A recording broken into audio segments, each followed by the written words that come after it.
Hello दोस्तों, Prayagraj classes में आप सभी लोगों का बहुत बहुत स्वागत है। आज की वीडियो हमारी वीडियो नंबर 4 है। इससे पहले हम लोगों ने मैथ सीजीएल के प्री के क्वेश्चन सॉल्व कर लिए हैं। आज 4th वीडियो, तो हम उम्मीद करते हैं कि आपने इससे पहले जो 3 वीडियोस हम लोग सॉल्व कर चुके हैं 3 शिफ्ट के प्रश्नों को, उसने वो जो है आपने ज़रूर देखी होगी। देखिए, मैं पहले आपसे एक बात कहना चाहता हूं कि ये जो मैं प्रश्न सॉल्व करवा रहा हूं ये मोस्ट इंपॉर्टेंट क्वेश्चंस हैं मैथ के, ठीक है ना। और ये ऐसा नहीं कि मैं सीजीएल का सॉल्व करवा रहा हूं सिर्फ उसी के लिए है। ये जो भी आप एग्ज़ाम दोगे, चाहे यूपी ट्रिपल एससी की कोई भी एग्ज़ाम्स हो, पुलिस की कोई भी एग्ज़ाम हो, यूपीपी हो, यूपीएसआई हो, चाहे रेलवे की हो, चाहे एसएससी जीडी की हो, यानी कि कोई भी, चाहे वो एमटीएस की हो, एसएससी की हो, कोई भी एग्ज़ाम हो, सभी एग्ज़ाम्स के लिए ये क्वेश्चंस इंपॉर्टेंस हैं। ओके, तो आप इनको सॉल्व करना ज़रूर, इनको सीखो।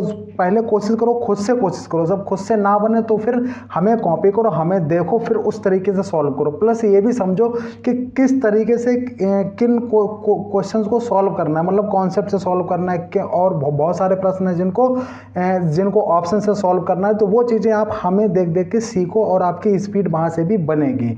ठीक है, तो चलिए हम लोग स्टार्ट करते हो। तो ऐसा मत सोचो कि भाई हमें सीजीएल ही देगा तभी, ये सभी के लिए इंपॉर्टेंट है, हर एग्जाम के लिए। ठीक है, जो भी आप देने जाएंगे सभी के लिए मैथ्स के ये क्वेश्चन इंपॉर्टेंट है। ये चीज़ आप समझ लो, इसमें आपको डाउट नहीं होना चाहिए। ओके, चलिए हम लोग स्टार्ट करते हैं। पहला प्रश्न ये रहा। तो कह रहा है कि भाई 335, 668 और 853 के गुणनफल को 13 से विभाजित करने पर शेषफल क्या होगा। तो गुणनफल भाई इनका सबका गुणा कर लो तीनों का, और 13 से डिवाइड, तो 13 का भाग दे दो। ओके, तो भैया 13 का भाग दोगे तो जो डिवाइड यानी जो रिमाइंडर आएगा वो आपको छांटना है। तो भाई 13 का भाग 335 में दो पहले, तो आप कहोगे भैया रिमाइंडर छांटना है। तो 13 दूनी 26, 13 39, तो 13 दूनी 26। ठीक है, 26 और कितना बता, 26 और 34 यानी कि 75, और 13 पंचे 65, तिछंग 78। अब देखो 75 पे तिछंग 78, 3 ज़्यादा लिए तो 3 हम लोग ले लेंगे माइनस के 3। ठीक है, ये माइनस का 3 बचा रिमाइंडर। अच्छा, मैं यहाँ पे एक चीज़ जैसे समझा दूँ, जैसे 8 में भाग दो 5 का, तो एक तो रिमाइंडर आप करेंगे भैया 5 एकम 5, शेषफल बचा 3। ठीक है, और दूसरा शेषफल इसी को आप ऐसे भी कर सकते हैं, जैसे 5 एकम 5, 8 से कम एक बार ज़्यादा बार जाओ तो 5 दूनी 10, तो 10, अब 10 8 से कितना कम है, माइनस का 2, मतलब 2 कम है तो माइनस का 2। कहने का मतलब हमारा ये है कि किसी भी संख्या को डिवाइड करोगे तो हर संख्या के रिमाइंडर होते हैं 2, एक प्लस और दूसरा माइनस।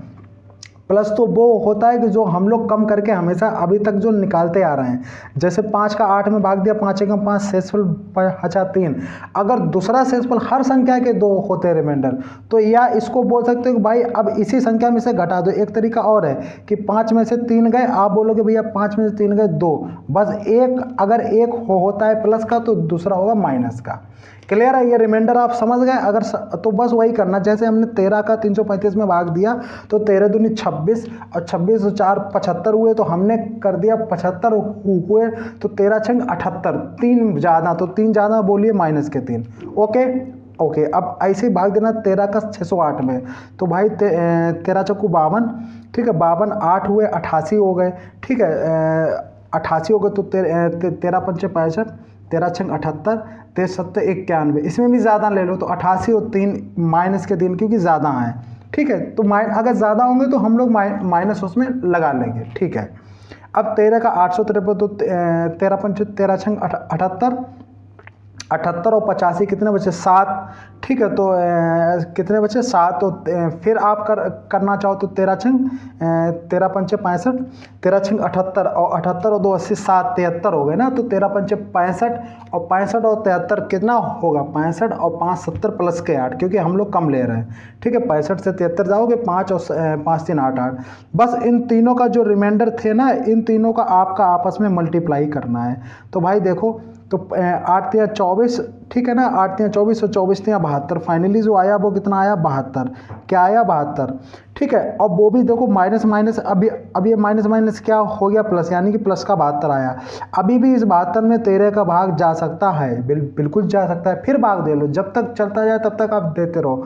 तो भाई 13 का 72 भाग दोगे तब भी कितना करोगे, 13 चक्कू 52, और 13 पंचे 65, और तिछंग 78, तो 13 पंचे 65, 65 और 5 70 और 2 72, यानी कि 7।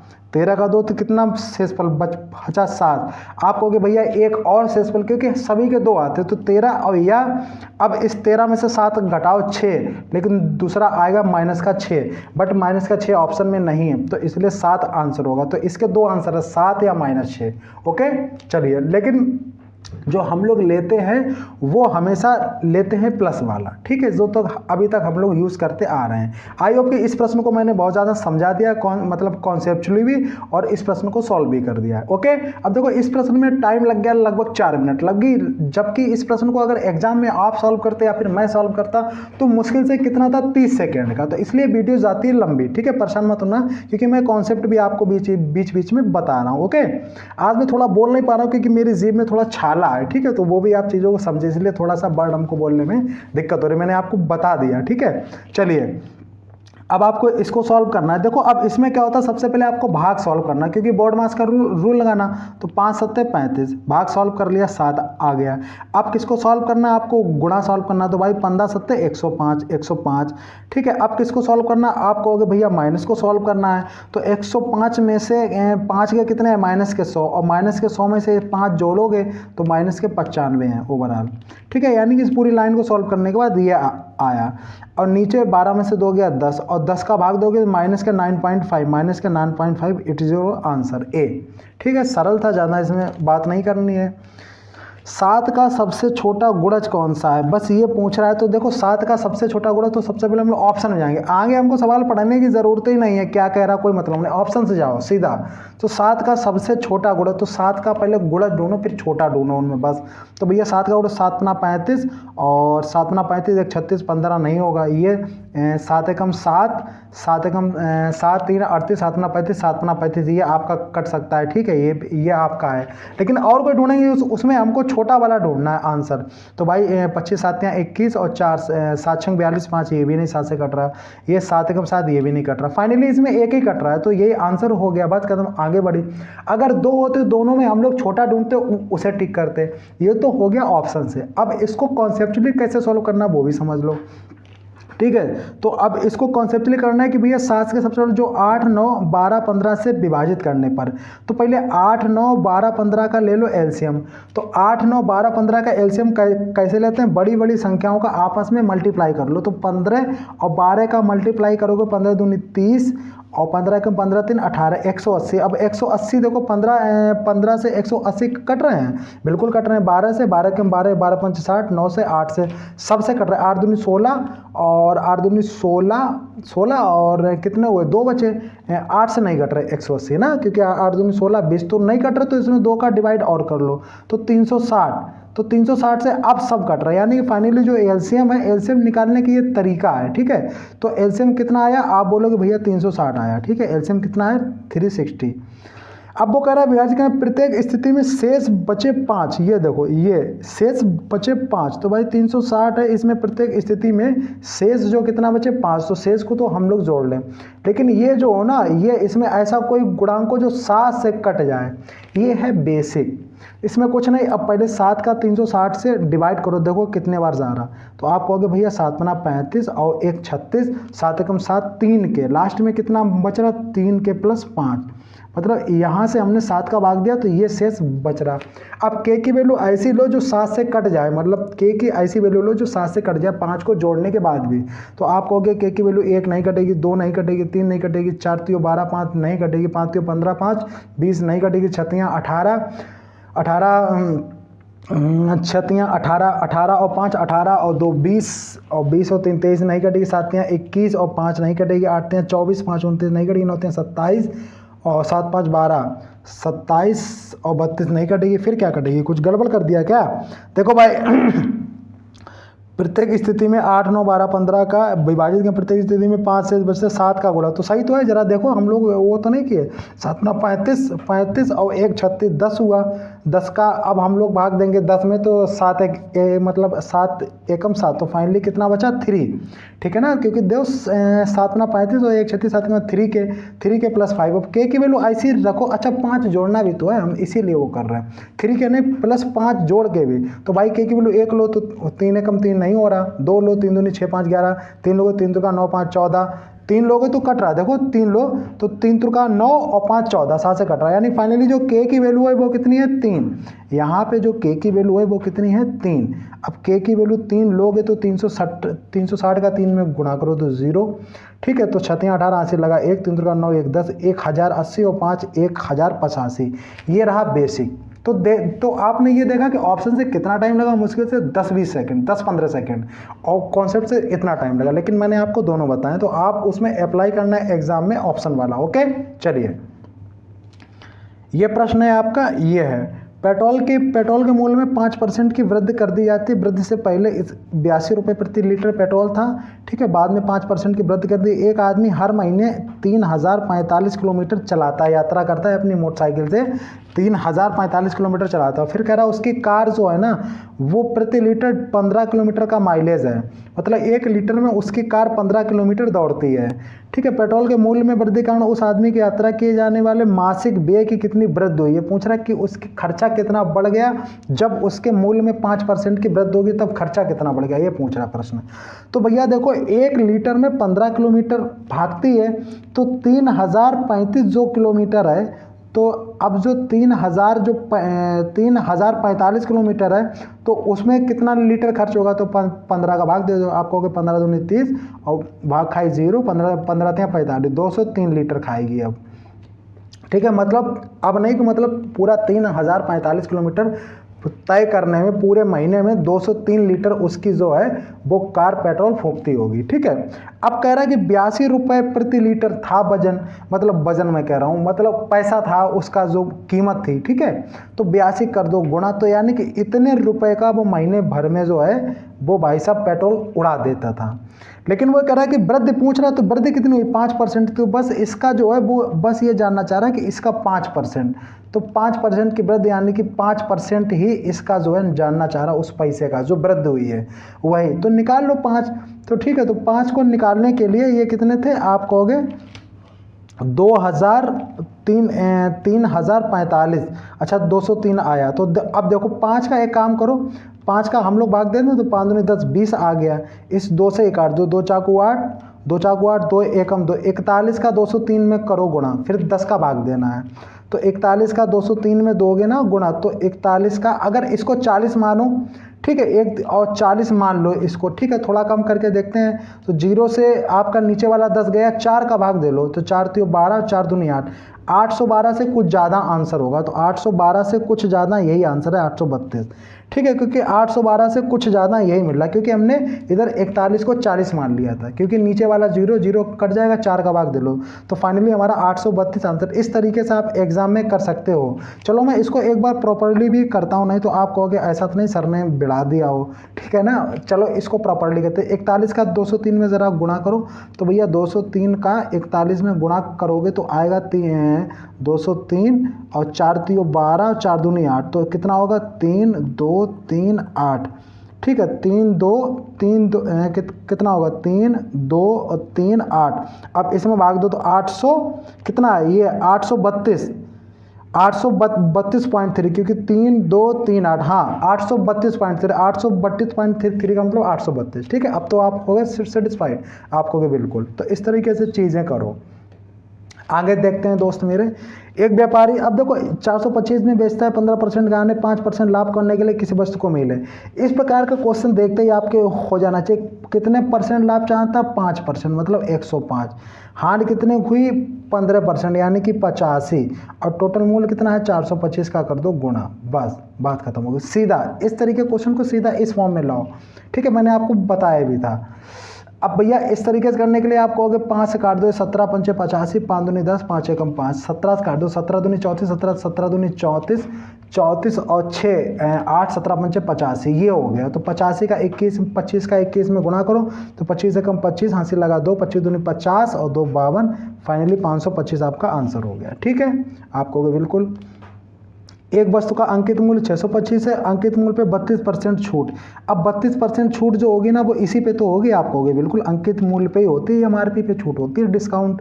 ठीक है, तो ज़रा देख तो कितना हुआ, तो आप कहोगे भैया काट लो, तो 25, तो 25 का भाग दो जरा, तो 25 चाकू 100 हुआ, और ये 25 दूनी 50, और 25 चाकू 100, 25 पंचे 125। ठीक है, अब फिर 4 से काट दो, 4 8 32, 25 अट्ठे 25 अट्ठे आप कहोगे भैया 8 25 8 अट्ठे 200। ठीक है, तो फाइनली जो इसने डिस्काउंट दिया 32%, वो कितना है, 200 रुपये इसने दिया डिस्काउंट। तो भाई 625 की चीज़ थी, 200 रुपये डिस्काउंट दिया, तो उसको वो पड़ कितने गई, तो आप कहोगे भैया 200 रुपये घटा दो, यानी कि 425 की पड़ गई, यानी कि 425 की उसने बेच दी। ठीक है, 625 का 32% डिस्काउंट, यानी कि मतलब 200 रुपये का डिस्काउंट, तो 625 में 200 का डिस्काउंट दिया, 425 की वो उसने बेच दी। ओके, आप कहोगे बिल्कुल। 25 का लाभ कमाया, अगर 425 में बेच दी फिर भी उसने 25 का लाभ कमाया, तो उसने खरीदी कितने होगी, 400 की, तभी तो उसने 25 का लाभ कमाया है, तो 400 की खरीदी हुई, 425 में बेच दी, तो 25 का लाभ कमाया है। अब क्या पूछ रहा है, प्रतिशत लाभ, तो भाई 25 का लाभ कमाया बिल्कुल, किस पे कमाया, 400 पे, तो 4 का भाग दे दें सीधा सीधा, तो आप कहोगे 4 का 25 में भाग दोगे, तो भाई 4 छंग 24, 6 सही 1/4, 6 सही 1/4 का मतलब 6%। ओके ओके, ये प्रश्न देखो, साधारण ब्याज की ब्याज पर कोई राशि 6 वर्ष में इतनी हो गई, 10 वर्ष में इतनी हो गई, 6 वर्ष में इतनी हो गई राशि और 10 वर्ष में इतनी हो गई, तो मैं आपसे एक बात पूछता हूँ भाई साहब, ये बताओ 4 वर्ष में कितनी रही होगी, तो आप ये कहोगे भैया घटा दो 10 वर्ष वाली राशि से 6 वर्ष वाली, तो 72,000 से 59,200 घटा रहे होगे, तो 59 को 60 मान लो, 60 और 70 12,000 वो 800 वो, यानी कि 12,800। ओके ओके, अब 4, अगर इसमें कहूँ भैया 1 साल का कितना होगा, 1 साल का, तो आप कहोगे भैया 4 का भाग दे दो, 4 3 12, 4 दूनी 8, 3200 रुपये। ठीक है, अब चूंकि अब पहले आप देख लो इसका 6 वर्ष का जो आपका जो बोल सकते हैं मिश्र धन है, ठीक है, वो कितना है, आप बोलोगे भैया वो है क्या नाम ये 59,200, तो 6 वर्ष का पहले निकाल लो ब्याज कितना हुआ, तो 6 वर्ष का 6 का कर दो गुणा, तो 6 दूनी 12, हाथ से लगा 1, 6 18, 6 18 1 19, यही तो हुआ, एक बार फिर कर लो, 6 दूनी 12 की 2, हाथ से लगा 1, 6 18 1 19, यानी कि 6 साल का जो ब्याज हुआ वो 19,200 हुआ। अब चीज़ों को थोड़ा सा समझना, 19,200 है आपका ब्याज, बिल्कुल आप कहोगे यस सर ये ब्याज। अब साधारण ब्याज के बराबर क्या होगा, आप कहोगे भैया ब्याज है ना, तो इतना है ब्याज। ठीक है, अब अगर 19,200 ब्याज है और मूलधन कितना है, वो मिश्र धन कितना 59,200, तो मूलधन कितना रहा होगा, आपको पता है मिश्र धन में से ब्याज उसका हटा दो, जो बचता वो बचता मूलधन, तो 59,200 में से 19,200 घटाओगे तो मूलधन बचेगा 40,000। बताओ 40,000 रुपये, तो मूलधन है भाई साहब 40,000 रुपये। ठीक है, आर आपको निकालना है, और वो समय है वो आप कहोगे 6। ठीक है, समय कितना है, आप बोलोगे 6। ठीक है, कितना है समय, आप बोलोगे 6 वर्ष का। ठीक है, समय है आपका 6 वर्ष का, गुणे 6। मैंने बिल्कुल सिंपल तरीके से आपको बता रहा हूँ, देखो 0 से 0 कट गया, 0 से 0 कट गया। ठीक है ना, अब आप 4 से काट दो भाई साहब, 4 चौको 16, 16 और 4 8 32, तो 6 8 48। फाइनली जो आर का वैल्यू आया वो कितना है, आर 8%, कितना आया 8%। ओके ओके, आप कहोगे बिल्कुल। फिर कह रहा है कि अब देखो सब सवाल में आगे पढ़ो, सवाल में कह रहा है कि 2% दर बढ़ा दी जाती है तो कितने वर्षों में राशि इतनी हो जाएगी। अब भैया 2% बढ़ा दी, अभी 8% है, तो अभी 2% बढ़ा दी तो दर कितनी होगी, आप बोलोगे 10%।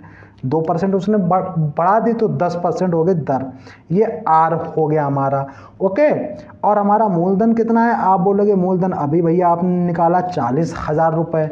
टाइम तो हमसे वो पूछ ही रहा है, बटे होते हैं 100 और बराबर होता है ब्याज के बराबर होता है, यानी कि ब्याज के होगा बराबर। अब आप कहोगे भैया ब्याज कितना लगा, तो भैया आपको पता है कि ब्याज लगा है 19,200 रुपये।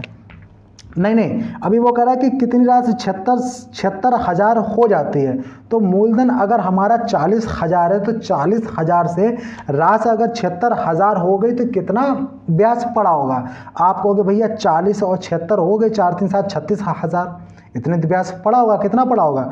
आप बोलोगे भैया 36,000 है ना, क्योंकि 40 में से 76 में से 40 घटाओगे तो 7 में 4 गया 36,000, ठीक है 36,000। तो ये 3 जीरो से 3 जीरो चले गए, ठीक है। और ये जो 10 से ये 10 चला गया, ये जीरो से ये जीरो चला गया, 4 नेम 36। तो फाइनली जो टाइम आया वो कितना आया? 9 वर्ष।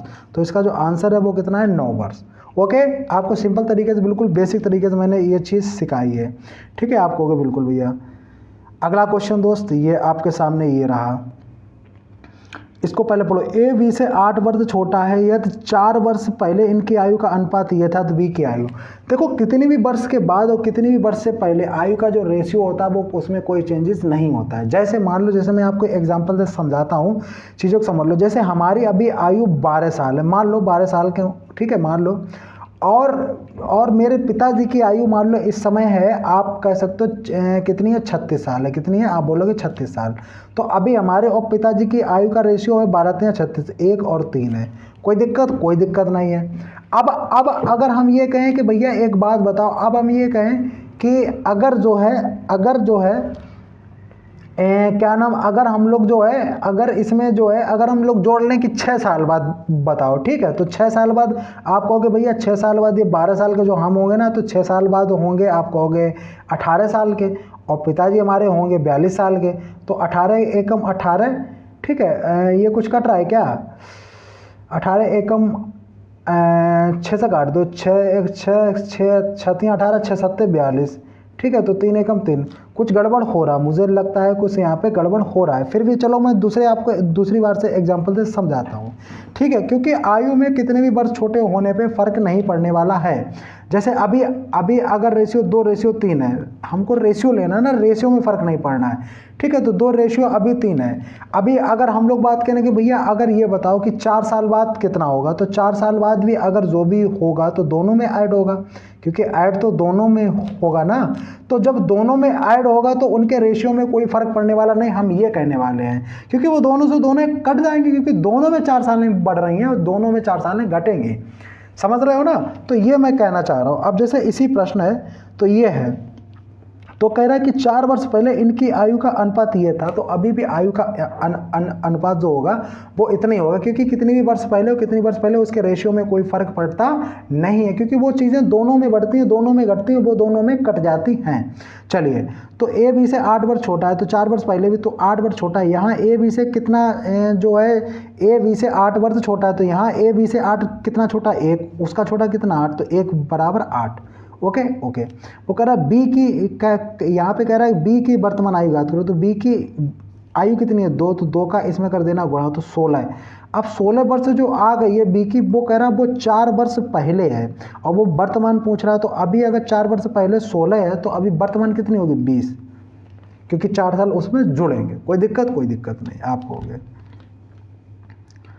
अगला प्रश्न है आपका नेक्स्ट वाला ये है कि 9 क्रमागत संख्याओं का औसत 20 है। 9 क्रमागत संख्या उनमें से सबसे छोटी संख्या। अब देखो इसको औरली ही आप कर सकते हो, थोड़ा सा दिमाग लगाना। 9 क्रमागत संख्याओं का औसत 20 है। औसत क्या होता है? बीज। तो 9 क्रमागत संख्याएं हैं, तो जो बीज की संख्या 9 की जो बीज की संख्या 5 होगी, यानी कि 1 से लेकर 9 तक जो बीज की संख्या 5 होगी, तो जो 5वीं संख्या है वो है 20, ठीक है। 5वीं संख्या है 20, तो पूछ रहा सबसे छोटी यानी कि पहली संख्या पूछ रहा। तो भाई 5वीं अगर 20 है तो चौथी 19, तीसरी 18, दूसरी 17 और पहली 16, यानी कि सबसे छोटी संख्या होगी वो 16 होगी, ठीक है। अगर पूछता सबसे बड़ी संख्या है तो 5वीं 20, छठी 21, 7वीं 22, 8वीं 23 और 9वीं 24, तो सबसे बड़ी मतलब आंसर होता 24। इस तरीके से इस सवाल को ऐसे लगाओ। आगे सवाल ए बी सी का जो वो 8 दिनों में, 10 दिनों में और 12 दिनों में कर सकते हैं। अब देखो ये 8 दिनों में कर रहा, बी कर रहा 10 दिनों में, सी कर रहा 12 दिनों में। तीनों का एलसीएम लोगे तो कितना होगा? 12 दूनी 24, 12 पंचे 60 ले लो सीधा। तो 60 से नहीं होगा क्योंकि 8 नहीं कटाना, तो इसको दूसरा लो एलसीएम। आप बोलोगे भैया दूसरा क्या लें? तो 8 12 का एलसीएम। अब देखो इसमें कॉमन कितना मिल रहा? 4, 5 और 6, तो 6 पंचे 30 और 30 दूनी 60 और 60 दूनी 120। आंसर जो एलसीएम होगा वो कितना होगा? 120, ठीक है 120। ये तो आपको आता ही होगा 120, ठीक है। अब देखो ये तीनों से कट रहा, तो 8 एकम 8, 8 पंच 40, 15 8 120, 12 और 12 दशामन। ओके। अब कह रहा है कि प्राप्त करने के बाद 5550 उनको राशि हुए तो बी का हिस्सा है, यानी कि तीनों को इनको इतने प्राप्त, तो हमारे तीनों कितनी उनकी क्षमताएं हैं, क्योंकि इनको क्षमताओं में आप डिवाइड कर दो, क्योंकि पैसे उनकी क्षमता के अनुसार ही होंगे। तो हमारे 15 12 10 कितने होते हैं, तो आप बोलोगे 10 और 15 25 और 25 और 10 35 और 2 37, हमारे यहाँ टोटल 37, उनके हैं 5550। वो पूछ रहा बी का हिस्सा, तो बी का हिस्सा है कितना 20, तो 20 का कर दो इधर गुणा। बस इसे आप सॉल्व कर लो, तो आप कहोगे भैया 37 का भाग देख लो इसमें, तो आप कहोगे 37 एकम, 37 दो बार तो जाएगा नहीं, ठीक है। तो 37 और 3 आप बोलोगे 37 और 3 40, यानी कि 13 और 13 और 5 18, 18 मतलब 185। अब भैया आप जाओगे तो कितने बार जाएगा, आप बोलोगे 5 बार, बिल्कुल 7 × 35 और 5 से 15 3 18, यानी कि 150, 150, ठीक है। अब 150 का इस 12 में कर दो गुणा, तो आप कहोगे भैया 0 और 12 × 5 = 60 की 0 यहाँ से लगा 6, 12 और 6 18, 1800। तो फाइनली जो हमारा आंसर होगा वो होगा 1800। ओके, समझ गए होंगे बिल्कुल।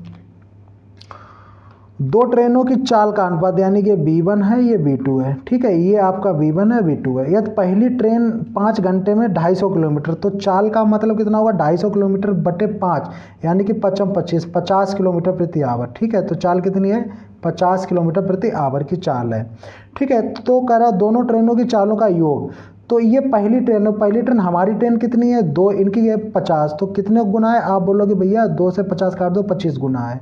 तो कह रहा दोनों ट्रेनों का योग, तो ट्रेनों का योग दोनों 7 2 9, 9 का कर दो गुणा, तो 25 नेमा 225 आंसर हो गया, ठीक है। इस तरीके से हम लोग प्रश्नों को करेंगे। अब ये प्रश्न है, अब देखो इसको देखते ही आपको आए कि पहला तो तरीका ये है कि ए क्यू प्लस बी क्यू लगाओ, लेकिन वो वहाँ लगाओ जहाँ पे डिजिट्स बहुत ज़्यादा कॉम्प्लिकेटेड हो। यहाँ पे इतने सिंपल डिजिट है 0 0 0, तो आपको पता है कि भैया 0 क्यू 0 क्यू 0 क्यू 0 0 जोड़ेंगे घटेंगे लास्ट में रहेंगे 0 ही, तो 3 0 तो फाइनली रहेंगे, तो ये तो आंसर हो ही नहीं सकता, ठीक है। ये भी 3 0 तो रहेंगे, 3 यहाँ पर हैं, 3 यहाँ पर भी, 3 यहाँ पर भी।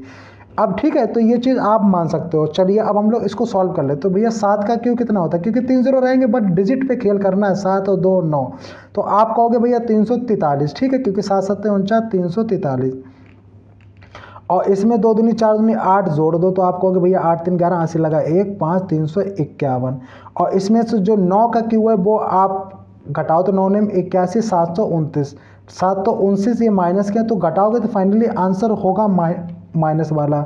तो भाई 9 में से 1 गया 8 और 9 में से 1 गया 8, यही मिल गया, ये हो गया हमारा आंसर, क्योंकि 9 में से 1 गया 8 और 12 में से 5 गया 7 और 6 में से 3 गया 3, 378 हमारा आंसर हो गया सी। आई होप कि आप समझ गए होंगे, ठीक है। क्वेश्चन नंबर हम लोग बात कर लेते हैं इसके 13 की, कहाँ गया, अच्छा ये क्वेश्चन नंबर हम लोग बात कर लेते हैं 13 की, कहाँ गया, ये आपका 13 प्रश्न है ये, ठीक है। अब देखो इस वाले प्रश्न में आपको सबसे पहले एक फार्मूला पता होना चाहिए जो कि यूज़ होता है, बेसिकली मैं मानता हूँ कि आपको पता होगा, नहीं पता तो आप इस चीज़ को याद कर लेना। क्या होता है फार्मूला, ये होता है X cube plus Y cube plus Z cube minus 3xy/z, ठीक है। ये बराबर होता है x plus Y plus Z, ठीक है। दूसरे कोष्टक में x² plus Y square plus Z square, ठीक है, माइनस के ax बाई जेड और zx, ठीक है। ये होता है फार्मूला, ये आपको मैं मानता हूँ पता होगा, ठीक है। अब इसमें सबकी वैल्यू पुट करना है, आपको एक्स वाई जेड की वैल्यू प्राप्त करनी है, यानी कि एक्स वाई जेड अगर हम देखें तो ये है, इसकी वैल्यू आपको चाहते हैं। तो भैया अब इसमें एक बात बताओ, आपको किसकी वैल्यू नहीं पता, आप कहोगे भैया X cube Y cube Z cube ये आपको पता है कितनी है 1604, X plus Y plus Z ये आपको पता है ठीक है। उसके बाद में आपको X square Y square Z square की वैल्यू नहीं पता, तो यहाँ पर भी थोड़ा दिमाग चलाओ। आप जानते हो अगर हम यहाँ पे माइनस के X Y plus Y Z plus Z X है, अगर यहाँ पे A plus B plus C का होल स्क्वायर बनाओगे तो क्योंकि उसमें 2 होता है, अब 2 यहाँ है नहीं तो क्यों ना एक काम करो 2 इसमें जोड़ लो, मान लो इसको आप के मान लो, पूरे को के, ठीक है, एक्स वाई बाई जेड और जेड एक्स को के मान लो, तो भाई इसमें 2 के आप जोड़ लो तो 2 के माइनस के घटा भी दो, ठीक है, कोई समस्या। या फिर एक काम करो चलो यही करो, 2 के जोड़ लो, 2 के घटा लो, चाहे जैसे कर लो, ठीक है, घटा लो। अब भैया 2 के, अब देखो जो X square plus Y square Z square और इधर का 2 के यानी कि 2xy plus Y Z plus Z X, ये बन जाएगा X plus Y plus Z का होल स्क्वायर, ठीक है। यानी कि इसको हम लोग यूं लिख सकते हैं X plus Y plus Z का होल स्क्वायर। तो देखो थोड़ा यहाँ पे समझ लो इस स्टेप को, यहाँ पे मैं बताऊँ तो देखो कैसे। अब देखो पहले हम लोग इसकी वैल्यू रख लो, अच्छा शुरू से पूरा स्टेप आपको समझा देते हैं। तो X cube Y cube Z की वैल्यू कितनी है, आप बोलोगे भैया 1604 है। मैंने इस तरीके से 1604 माइनस के 3x वाई जेड ऐसे करके लिख लिया, ठीक है, बराबर X plus Y plus Z, X plus Y plus Z की वैल्यू है 11, वो भी हमने लिख ली, ठीक है, गुणे यानी कि कोष्टक में। अब देखो इधर का जो X square Y square Z square आपका ये रहा, ये ठीक है, और प्लस ये 2 के मतलब 2xy plus Y Z plus Z X, ये आपका बन जाएगा X plus Y plus Z का होल स्क्वायर। और X plus Y plus Z कितना है 11, 11 का स्क्वायर यानी कि 121। थोड़ा हम डायरेक्ट करते हैं, ठीक है, माइनस। अब माइनस का भाई साहब एक चीज़ देखो ज़रा, माइनस का आप कहोगे भैया एक तो माइनस का के ये और माइनस का 2 के ये, तो माइनस का 3 के। माइनस का 3 के का मतलब है मेरे दोस्त कि 3 ये रहे और 3 के का मतलब यहाँ गुणा करो, और के का मतलब हमने ये माना था एक्स वाई बाई जेड और जेड एक्स, तो X Y by Z Z X का मतलब है -6, तो यहाँ पे माइनस का 6 का होगा गुणा। ये आपको सॉल्व करना है। तो भैया अगर माइनस और माइनस ये वाले माइनस माइनस हो गए प्लस, तो छतियाँ 18, 18 और 21 आप जोड़ दो तो आप कहोगे 8 और 1 9, 2 1 3, 139, और 139 इस 11 का भी आपको करना पड़ेगा गुणा, ठीक है ना, करना तो आपको पड़ेगा। तो भाई आप कहोगे 11 नेम 99, ठीक है, 11 नेम 99 और 11 तियाँ 33, 33 और 7 40, 40 2 42, 4 11 कम 11 और 4 15, 1529, 1529। अब 1529 आएंगे इधर तो 1604 से घटेंगे, तो 1529 और 1 30 यानी कि 71 और 4 ये 71 और 4 75, यानी कि इधर ये 1604 से घटेंगे तो आएंगे 75, और जो ये 3 है ना 3 का देंगे भाग, तभी तो एक्स वाई जेड की वैल्यू आएगी। तो 75 में 3 का भाग देंगे तो आप बोलोगे भैया 75 25 या 75, तो फाइनली जो आंसर होगा वो आपका होगा कितना 25। तो ये आपका रहा 25 आंसर।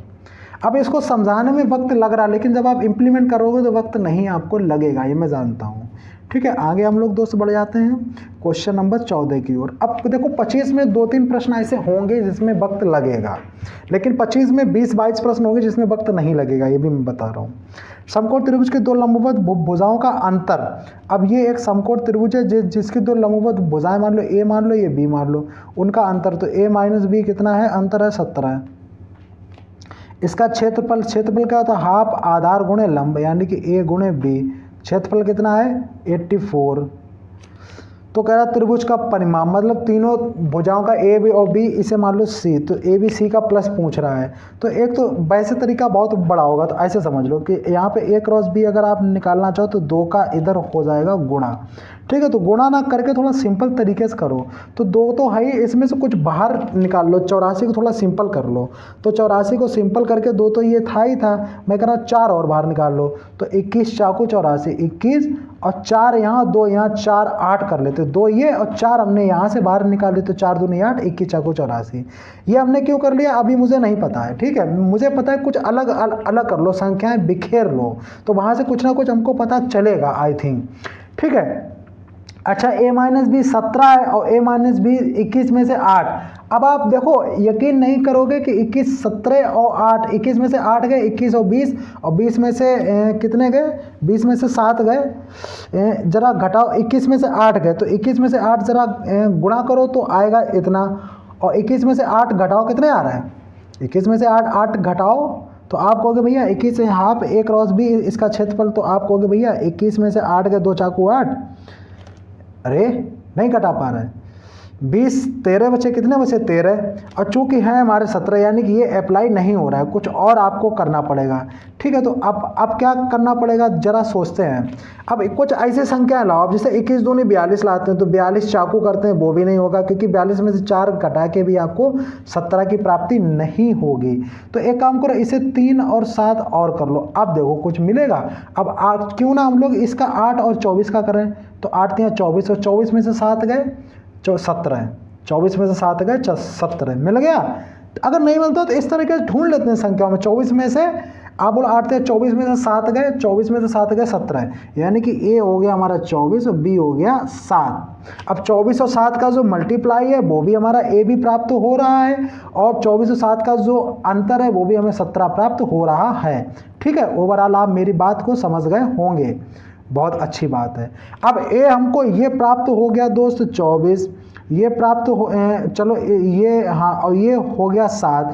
अब आपको ट्रिपलेट आपके दिमाग में आएगी 7 24 25, एक ट्रिपलेट 7 24 25, तो ये डायरेक्ट आना चाहिए 25, और नहीं आता तो पाइथागोरस थ्योरम में से निकालो। 7 24 25 एक ट्रिपलेट होती है, आपको पता होनी चाहिए। अब पूछ रहा परमा 22 सबको जोड़ दो, 8 7 24 25, तो 25 और 24 25 50 49 49 और 7 56, फाइनली जो इसका आंसर है 56। इस तरीके से चीज़ों को करना सीखो। क्वेश्चन नंबर 15 आपका ये रहा, एबीसी त्रिभुज के समद्विभाजक एसी से बिंदु डी पर मिलता है। ऐसे करके आपका ये एक ए बी और सी करके एक त्रिभुज है जिसका कोण बी है, वो समद्विभाजक है। तो बी समद्विभाजक है, बी मान लो इसको, ए मान लो इसको, सी मान लो इसको, आसानी होगी आपको समझने में। ठीक है, और वो कह रहा है आगे क्या कह रहा है, कह रहा है कि भाई बिंदु डी पर मिलता है, ये डी पर मिलता है, ये समद्विभाजक, ये जितना कोण उतने कोण ये है। ए बी जो है वो 12 है, ओके, BC है 18, BC है 18, ओके, ठीक है, AC है 15, यानी कि ये पूरी जो है ना वो है 15, ओके, और पूछ रहा है AD की लंबाई, यानी कि ये वाली लंबाई आपसे पूछ रहा है। अब देखो इस तरीके से जब भी समद्विभाजक करता है तो इस वाली भुजा का रेशियो इस वाली भुजा के रेशियो के समान होगा, इस वाली भुजा का रेशियो इस वाली भुजा के रेशियो के समान होगा। ओके ओके, यानी कि BC का DC के समान होगा, AB का AD के समान होगा रेशियो। तो ज़रा इनको हम लोग रेशियो में काट लेते तो आप कहोगे 4 3 12, और नहीं 4 से नहीं भाई, 6 दूनी 12, 6 दूनी 12 और 6 3 18, 2 और 3, तो 2 3 का ये रेशियो, तो ये भी 2 और 3 का रेशियो होगा। अब टोटल हमारा कितना बन रहा 5, और इधर कितना है 15, तो 5 बराबर 15, तो गुणे कितना होगा 3। अब पूछ क्या रहा है AD की लंबाई, AD का लंबाई मतलब 2 का रेशियो बच रहा, 3 दूनी 6, 6 आपका आंसर। क्लियर है, आ गया होगा समझ में। अगला प्रश्न है, बिंदु P एक वृत्त से स्पर्श रेखा खींची जाती है। भाई देखो एक ऐसा करके एक पहले तो वृत्त बनाओ वहाँ से, अब यहाँ से एक स्पर्श रेखा कितने P से एक वृत्त स्पर्श रेखा जो बिंदु वृत्त T पर इस प्रकार मिलती है, जो वृत्त से बिंदु T पर यानी कि P से एक स्पर्श रेखा खींची जाती है जो बिंदु T पर इस प्रकार मिलती है कि PT की ये 10.5 है भाई साहब, 10.5 है, मिलती है, जो छेदक PAV बिंदु AB और वृत्त को प्रतिच्छेदित करता है। PAB अगर PAB हम लोग करते हैं तो कुछ गड़बड़ हो रहा है, जरा हम लोग देखते हैं कुछ गड़बड़। तो बिंदु P से एक वृत्त तक स्पर्श रेखा खींची जाती है, देखो यहीं पे हम लोग गड़बड़ करती है। वो कह क्या रहा है, वो ये कह रहा है कि बिंदु P से और T तक एक स्पर्श रेखा खींची जाती तो ये होगा, क्योंकि आगे बन ही नहीं रहा था। फिर कह रहा छेदक बिंदु PAB, तो PAB छेदक यानी कि अब ये छेद रहा, इसको यहाँ पे A छेद रहा है, यहाँ B छेद रहा, तो PAB, ठीक है, बिंदु AB पर प्रतिच्छेद का बिल्कुल सही है। PA 7 सेंटीमीटर, भाई साहब PA है आपका 7 सेंटीमीटर। तो पूछ रहा AB की लंबाई, आपसे ये पूछ रहा भाई साहब AB की लंबाई। अब देखो ये जब भी ये वाली आए तो इसकी एक थ्योरम होती है, आप कहोगे भैया जब भी ये और ये वाला आए तो इसकी एक थ्योरम होती है, आप कहोगे क्या थ्योरम होती है, तो भाई साहब थ्योरम होती है PT स्क्वायर बराबर PA गुणे PB, PA और गुणे PB, ठीक है, इसको आप याद रखना, ये थ्योरम होती है। तो भाई साहब PT स्क्वायर आप करोगे तो 10.5 का होल स्क्वायर, तो भाई 10.5 और 10.5 दो बार कर लें अपन, कर लो भाई 10.5। अब आपको निकालना क्या है, ए भी निकालना, तो PA कितना है, आप बोलोगे 7, तो भाई 7 का इधर भागे होगा। PB कितना है, PB हमको अभी पता नहीं है, तो PB यहाँ से निकाल सकते हैं, आप कहोगे भैया बिल्कुल निकाल सकते हो PB, क्योंकि वही बचा है। 7 का भाग दो, 7 एकम 7, 7 पना 35, 1.5, और 1.5 का ज़रा 10.5 में ज़रा मल्टीप्लाई करो, तो आप पाओगे भैया 15 पना 75 की 5 हासिल लगा 7, ठीक है, 7 के साथ 0 है ना, 15 एकम 15 और 2 15.75 पीवी की वैल्यू, यानी कि यहाँ से यहाँ तक 15.75 और यहाँ तक 7 है, तो यहाँ तक कितनी बची 8.75 यही पूछा है। ए बी कितना 8.75, ये आपका आंसर रहा। कोई दिक्कत, आप बोलोगे कोई दिक्कत नहीं है यहाँ तक, ठीक है। क्वेश्चन नंबर 17 ये वाला प्रश्न है। अब यहाँ पे इसी में आप एक काम कर सकते हो, आप ये बताइए इसका केंद्र ये होगा, इसका केंद्र ये होगा, कहीं ना कहीं मेरे हिसाब से इससे केंद्र से इसको मिला सकते हो, ठीक है, मिला सकते हो, बिल्कुल आप कहोगे बिल्कुल मिला सकते हैं। और इस वाले केंद्र से आप चाहो तो इसको भी मिला सकते हो। ये दोनों क्या हैं, त्रिज्याएं हैं, ओके। अभी मैंने प्रश्न नहीं देखा, जैसे ही मैंने देखा तुरंत मेरा दिमाग यहाँ पे गया कि इनमें क्या क्या हो सकता है, ठीक है। उसके बाद चाहो, क्योंकि ये प्रश्न बहुत फेमस है ना, इसमें यही होना है, मैं जानता हूँ, ये तो आप मिला ही लो। अब प्रश्न बोलो, दो ओवेनर स्पर्श रेखाएं ए सी और बी डी दो ऐसी समान वृत्तों से ए और सी और बी और डी स्पर्श करती है, ए सी बी डी स्पर्श करती हैं, प्रत्येक की त्रिज्या 7 है, यानी कि ये भी 7 है और ये भी 7 है, ठीक है, जो कि जैसा चित्र में दिखाया गया बिल्कुल। बी डी की लंबाई 48 है भाई साहब, वी और डी यानी कि ये यहाँ से यहाँ तक 48 है। एक बात बताओ, अगर ये बी डी यहाँ से यहाँ तक 48 है और ये आपस में बीच में प्रतिच्छेद करे तो ये 24 होगी, बिल्कुल आप कहोगे ये भी 24 होगी, बिल्कुल होगी 24, आप कहोगे बिल्कुल 24 होगी। अच्छा, एक चीज़ और भी है कि यहाँ से ये एंगल कितना होगा 90 डिग्री, क्योंकि स्पर्श रेखा पर जो है त्रिज्या टच कर रही है, ठीक है, यानी कि लंब टच कर रहा है। और ये भी कितना होगा, ये भी 90 डिग्री होगा। ये वाला एंगल और ये इस वाले एंगल के बराबर होगा, क्योंकि शीर्षाभिमुख कोण है, आपस में क्या होंगे, इक्वल होंगे। तो आप यूँ भी समझ सकते हो कि भाई जिसके जो है ना, जिसके दो कोण और एक भुजा बराबर है तो वो सर्वांगसम त्रिभुज हैं, ठीक है। सर्वांगसम त्रिभुज का मतलब कि जिसकी भुजाएं सेम है, तो भाई ये 7 है, ये 24 है, ये 24 है, ये 7 है, ठीक है, 48 24 24 सर्वांगसम हो गए। अब बात आती है कि ये कितनी होगी भुजा। अब ये समकोण त्रिभुज है और मैंने आपको ट्रिपलेट आपको याद आया होगा 7 24 25, तो ये कितनी होगी, आप बोलोगे 25, तो ये होगी 25। अब जब ये 25 है तो यहाँ से यहाँ तक ये भी कितनी होगी 25, बिकॉज ये सर्वांगसम त्रिभुज है। तो यहाँ से यहाँ तक टोटल कितनी होगी 25 50, तो यहाँ और वही ऊपर है उतनी, तो ये भी कितनी होगी 50। तो इट मीन्स हमारा आंसर ए सी वही है, तो आंसर कितना है 50। कोई समस्या नहीं है। अगला प्रश्न है, 7 सेंटीमीटर त्रिज्या वाले एक गोले और 7 सेंटीमीटर एक गोला है और 7 सेंटीमीटर त्रिज्या वाले ऊंचाई वाले एक शंकु के आयतनों का अंतर। तो यानी सबसे पहले आपको गोले का आयतन होता है 4/3, ठीक है, पाई आर क्यू का मतलब 7 का क्यूब, ठीक है, इसका और अंतर करना है, माइनस करना है आपको शंकु का आयतन 1/3 pi r square h, pi r square यानी कि 7 का स्क्वायर इंटू एच का मतलब 10। इसको आपको सॉल्व करना है बस मेरे भाई, ओके। आप कहोगे बिल्कुल हमें कोई दिक्कत नहीं है, इसको आप सॉल्व कर लो। तो भैया सॉल्व करने के लिए आसान तरीका ये है कि क्यों ना एक काम करो, क्यों ना ये π/3 और π/3 और 7 स्क्वायर बाहर निकाल लो, ठीक है ना। तो 7 स्क्वायर 49/3 और पाई का मान भी रख दो, क्योंकि पाई में आंसर है नहीं 22/7। अंदर क्या बचा, अंदर भाई साहब एक 7 इसके बचे हैं और 4 इसके बचे, 7 चौक 28 ये रहा। और पाई/3 और 49 निकालिए 10 बचे, यानी 28 में से 10 गए 18 है, तो 3 से काट दो, ये 3 18 6 कर लो, 7 7 49 कर लो, 7 6 42 का 22 में फाइनली आपको गुणा करना है। तो 42 में 2 दूनी 4, 2 ऑप्शन मिल रहा है, कोई बात नहीं 20 मानोगे तब भी, हालांकि जो अब चलो देख लो, 2 दूनी 4, 4 दूनी 8 और 2 दूनी 4, 4 12 हासिल लगा 1 और 4 दूनी 8 1 9, 924, वही मैं कह रहा था 924, ओके। चलिए क्वेश्चन नंबर 19 आपके सामने ये रखा। इसमें ये कह रहा है कि ये वाले कह रहा है कि इससे ये आपको थीटा वैल्यू निकालना, वहीं यहाँ पे पुट करना है सॉरी, और जो थीटा है वो 0 से बड़ा और 90 से छोटा है, ये है। तो भैया से अब यहाँ से इस इक्वेशन को जब आप सॉल्व करोगे तो आप एक चीज़ पाओगे, बताओगे क्या। तो इसमें एक चीज़ आप ये पाओगे कि भैया इसमें क्या करो, इसमें आप सेम में चेंज कर लो, यानी 10 में चेंज कर लो, क्योंकि इधर 10 थीटा दिया है ना इसलिए।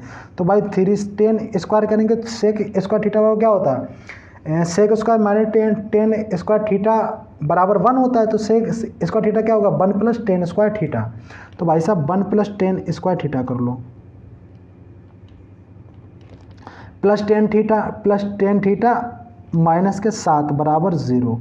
अब ज़रा इसे जब सॉल्व करोगे ना तो ये बन रहा होगा 3 10 स्क्वायर थीटा, ठीक है, और +10 थीटा, ठीक है, और ये प्लस के 3 और माइनस के 7 यानी कि माइनस के 4, ये आंसर, वो आंसर ने ये इक्वेशन है बराबर 0। अब इसे आपको सॉल्व करना है। तो अब सॉल्व करने का तरीका क्या है कि इनका गुणा कर लो, 4 3 12, यानी कि गुणा करके माइनस के 12 आए और प्लस करके प्लस का 1 आए, क्योंकि यहाँ पे 1 मल्टीपल है। ठीक है, अब चूंकि माइनस में है तो भाई 4 और 3 12, तो 4 और 3, ठीक है। अब गुणा करके आए 12, तो एक तो लेंगे माइनस का, ठीक है ना, क्योंकि और जोड़ के कितना आए, आप कहोगे भैया जोड़ के आए +1, तो ज़रा इनको घटा के, क्योंकि माइनस है ना पीछे, तो जब घटाओगे तो 4 में से माइनस के 3 गया तो कितना आएगा, तो 4 में से 3 गया, आप बोलोगे भैया जो है कितना आएगा, मैं कुछ शायद गलत बोल गया। अब जैसे इसमें 4 3, तो दोनों को जोड़ के कितना आना चाहिए, क्योंकि प्लस है ना, जोड़ के आना चाहिए 1 और गुणा करके आना चाहिए 12, तो भाई दोनों का गुणा करोगे तो 12 आ रहा, जोड़ के कितना आ रहा, +1 आ रहा। ठीक है, तो 4 और 3। अब इसमें जब हम लोग थीटा का रूट निकालेंगे, तो रूट निकालने के अब इसमें करना क्या होता है, इस बात को समझो, तो मैं बोलने जा रहा हूँ। ये 3 का जो 3 है ना, इसका तो दे दो भाग ही हूँ, और प्लस इसके चिन्ह आप बदल दो, ये माइनस का हो जाएगा और ये प्लस का, ये दो चीज़ें आपको करनी पड़ती हैं। तो ये माइनस का 4/3 और ये हो गया 1। ठीक है, अब जो यहाँ पे tan थीटा की वैल्यू है, माइनस की तो हो नहीं सकती, क्योंकि वो कह रहा है भाई 0 से बड़ी हो, तो ये वैल्यू हम लोग नहीं रखेंगे, यानी कि रखेंगे प्लस का 1, यानी कि tan थीटा बराबर कितना हो गया, आप बोलोगे प्लस का 1, और प्लस का 1 का मतलब होता है 45, यानी कि थीटा की वैल्यू आ गई 45। थीटा की वैल्यू कितनी आ गई, 45। यही 45 की वैल्यू आपको यहाँ पे पुट कर देनी है बस, यानी हमारा टारगेट थीटा निकालना था। 45 आ गई तो 2 sin थीटा, तो भाई 45 के sin 45 का कितना होता है, 1/√2। ओके, प्लस 3 cos 45 का भी होता है 1/√2। ठीक है, ओके, ठीक है, बटे कॉसेक। अब कॉसेक 45 का मतलब है, कॉसेक 45 का मतलब sin 45, मतलब कॉसेक 45 1/sin 45, यानी कि √2, प्लस सेक 45 का भी, यानी cos 45 √2।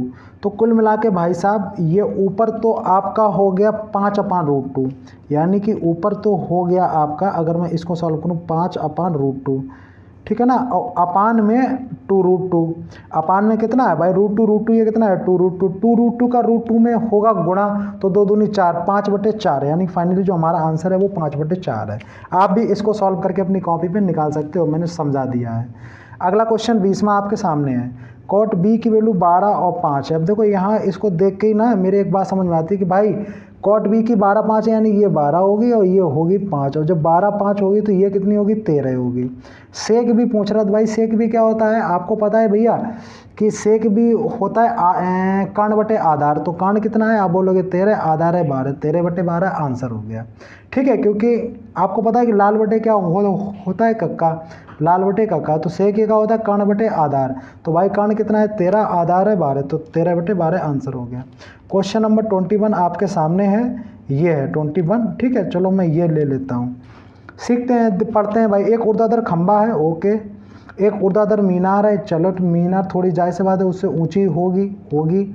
मीनार जमीन के समतल पर इस प्रकार खंभे के शिखर से मीनार के उन्नयन कोण, मीनार का उन्नयन कोण जो है वो बन रहा है 60 डिग्री, यानी कि ये बन रहा है आपका 60 डिग्री, और तथा मीनार के अवनमन कोण ये बन रहा है 30 डिग्री। कितना बन रहा है, आप बोलोगे 30 डिग्री। ठीक है, अब यहाँ से एक बात समझ आती है, अगर ये कोण और ये कोण एकांतर कोण है, ये भी होगा 30 डिग्री, कोई दिक्कत नहीं है। यदि खंभे की ऊंचाई 24 है, यानी कि ये 24 है, तो भाई साहब यहाँ से यहाँ तक ये भी 24 होगी। ठीक है ना, ये भी आपकी कितनी होगी, 24। तो पूछ रहा है इस पूरी मीनार की ऊंचाई बताओ। ठीक है, अब ये क्वेश्चन है, देखो भाई बहुत ही सरल है। आपको पता है कि अब हम लोग ट्रेंगल लेंगे, ये वाला कौन सा, ये वाला। अब tan 30 लगाना है, तो tan 30 की वैल्यू कितनी है, मतलब 1/√3, तो ये 1 है, ये है √3। ठीक है, अभी हमको 24 से मतलब नहीं है। अब अगर ये √3 है तो मेरे लाल ये भी √3 होगी, आपको होगी बिल्कुल भैया √3 होगी। अब tan 60 का मतलब ये, अगर tan 60 का मतलब कितना, अगर ये √3 है तो ये कितना है, 1 है। अब इन दोनों 1 और √3 को सेम करना है, तो आपको पता है √3 का 1 में क्या कर दो, गुणा। तो जब यहाँ पे √3 का आप गुणा करोगे, ये चीज़ समझो, जब यहाँ पे √3 का गुणा करोगे तो आप √3 का गुणा यहाँ भी करोगे, तभी तो होगा इक्वल। ठीक है ना, तभी तो इक्वल होगा। तो यहाँ पे जो 1 था ये भी √3 मतलब हो गया, ये वाला √3 और ये वाला √3, क्योंकि हमको √3 इक्वल करना है। तो इधर जो हो गया √3 वो हो गया 3। ठीक है ना, यानी कि यहाँ की इसकी वैल्यू है वो है 3। ठीक है ना, ये बात आप समझ गए होंगे। अब देखो, अगर अब एक बात बताओ, ये और ये कितना है, ये आप कहोगे भैया ये जो एक है ना, रेशियो की बात कर रहा हूँ, ये है एक, और यहाँ से यहाँ तक ये रेशियो है 3, यहाँ से यहाँ तक है 1। अब चूंकि एक रेशियो का मान है 24, क्योंकि जो एक रेशियो का मान है 24, और आपको टोटल हाइट चाहिए, तो टोटल हाइट 3 और 1 4 रेशियो चाहिए, तो 24 का 4 में क्या कर दो गुणा, क्योंकि 1 बराबर 24 तो 4 बराबर 24 चाकू 96, तो आपका 96 क्या होगा आंसर। इस तरीके से निकाल लो रेशियो मेथड से। दिक्कत आए तो मुझे बताना। कह रहा है किराए पर, इसको थोड़ा साफ नहीं आ रहा ना।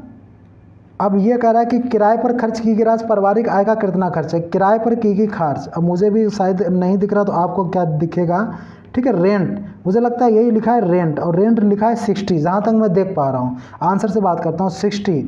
और कह रहा पारिवारिक आय, तो पारिवारिक आय टोटल ये आय है तो 360 और इंटू क्या कर दो 100, तो इसको ऐसे ही देख सकते हो। छतरंग 36 1/6 का मतलब 16 से 2/3%।